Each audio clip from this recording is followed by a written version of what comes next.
দর্শক আসসালামু আলাইকুম। আমি শহীদুল ইসলাম সজল আমার টিকটক চ্যানেলের পক্ষ থেকে সবাইকে স্বাগত জানাচ্ছি। যে যেখান থেকে আমার এই ভিডিওটা দেখতেছেন সবাইকে আন্তরিক শুভেচ্ছা এবং অভিনন্দন। পাকিস্তান ক্রিকেটের ডাউনফলটা এমন ভাবে শুরু হয়ে গেছে ভাই, পাকিস্তান ক্রিকেট আবার কবে ঘুরে দাঁড়াবে আই ডোন্ট নো, আমার কোনো আইডিয়া নাই। কেন বলতেছি, পাকিস্তান ক্রিকেট এত ফ্লপ একটা অবস্থানে যাইতেছে। আপনি 2023 ওয়ার্ল্ড কাপে তাদের ফ্লপ পারফরমেন্স, তারপরে 2024 টি-20 ওয়ার্ল্ড কাপে তাদের ফ্লপ পারফরমেন্স, তারপরে এই যে কিছুদিন আগে গেল আপনার চ্যাম্পিয়ন্স ট্রফি, ভারতের কাছে হেরে বিদায় পড়লো ভাই। কি যে একটা বাজে পারফরমেন্স পাকিস্তান টিমের। এই পাকিস্তান টিমের সাথে আপনার আজকে থেকে 15-20 বছর আগে যে পাকিস্তান টিম ছিল, সেই পাকিস্তান টিমকে মিলানো একদম আকাশ আর মানে পাতালের মতো ব্যবধান। সেই টিমের যত প্লেয়াররা ছিল আমার কাছে মনে হচ্ছে যেন every one was star, super star. মানে তারা যদি ভারতের সাথে আপনি কম্পারিজন করেন, সেই সময়টা ভারত পাকিস্তান ম্যাচ মানে এরকম একটা উত্তেজনা ছিল যে সবাই দেখার জন্য টিভির সামনে হা করে বসে থাকতো। কিন্তু এখন আর সেই সিচুয়েশনটা নাই। ভারত তো অনেক এগিয়ে গেছে সব, মানে কোন জায়গায় ভারতের নাম নাই, কিন্তু পাকিস্তান আসলে ক্রিকেট একদম তলানিতে পৌঁছে গেছে। সেটার আরেকটা প্রমাণ কিন্তু আমরা দেখলাম, নিউজিল্যান্ড সফরে গেছে হচ্ছে টিম পাকিস্তান। সেখানে গিয়ে প্রথম টি-20 ম্যাচে প্রতিদ্বন্দ্বিতা তো দূরের কথা, পাকিস্তান এমন একটা লজ্জাজনক স্কোর করছে। আগে ব্যাটিং করে পাকিস্তান ভাই মাত্র 91 রানে অল আউট হয়ে গেছে। অল আউট পুরা 20টা ওভারও তারা খেলতে পারে নাই। মানে নিউজিল্যান্ডের বোলারদের সামনে এরকম ভাবে একটা অসহায়ত্ব মানে তুলে ধরছে না ভাই। মানে কি বলবো, একদম ফুস। মানে এক ধরনের একটা ছোটবেলায় এক ধরনের একটা বোম পাওয়া যায়, তো আমরা ওটাকে কি বলতাম, কি বোম জানি আমার সঠিক মনে নেই। বাট ওটা অনেকগুলো ড্যাম হয়ে যেত, জ্বালানোর সাথে তো ফুস। তো পাকিস্তান টিমটা হয়ে গেছে এরকম একটা ফুস একটা দল।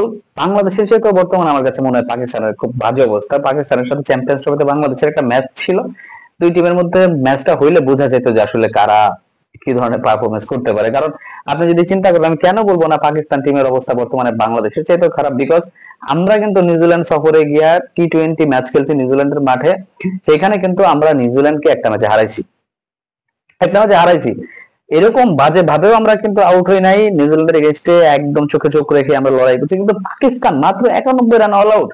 ঠিক আছে, ধরে নিলাম সেখানে বাবর আজম ছিলেন না, মোহাম্মদ রিজওয়ান ছিলেন না, বাট না থাক সেখানে নতুন নতুন অনেক প্লেয়াররা আসছে যারা নিজেদের যোগ্যতা প্রমাণ করার জন্য লড়াই করতেছে। তাই বলে কি একদম 91 রান অল আউট হয়ে যাবে? মোহাম্মদ হারিস 0 রানে আউট হয়েছেন, মানে তো ও ওপেনার যে দুজন ছিলেন, ওপেনার যে দুইজন নাম ছিলেন পাকিস্তানের পক্ষে, একদম দুজনে 0 রানে আউট হয়ে প্যাভিলিয়নে ফিরে গেছেন। ভালো রানের মধ্যে তো আমি কাউকেই আসলে দেখলাম না। ভালো রানটা কে করছে ভাই? ভালো রান কেউই করে না, একমাত্র খুশদিল শাহ।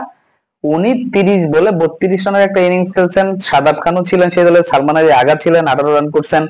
তো ওইরকম ভালো পারফরমেন্স কোন ব্যাটসম্যানের হাত থেকেই আসে নাই, বরঞ্চ একদম লজ্জার একটা পারফরমেন্স এসেছে। লজ্জা লজ্জা লজ্জা। As a Pakistan cricket team, যারা পাকিস্তানের খেলা রেগুলার ফলো করেন তারা বলতে পারবেন যে পাকিস্তান টিমের অধপতনটা, ডাউনফলটা কোন জায়গায় গিয়ে ঠেকছে। পাকিস্তান টিমটা এখন শুধুমাত্র নামেই একটা পাকিস্তান টিম রয়ে গেছে, কোন রকমের কামে কিন্তু তারা আসতেছে না।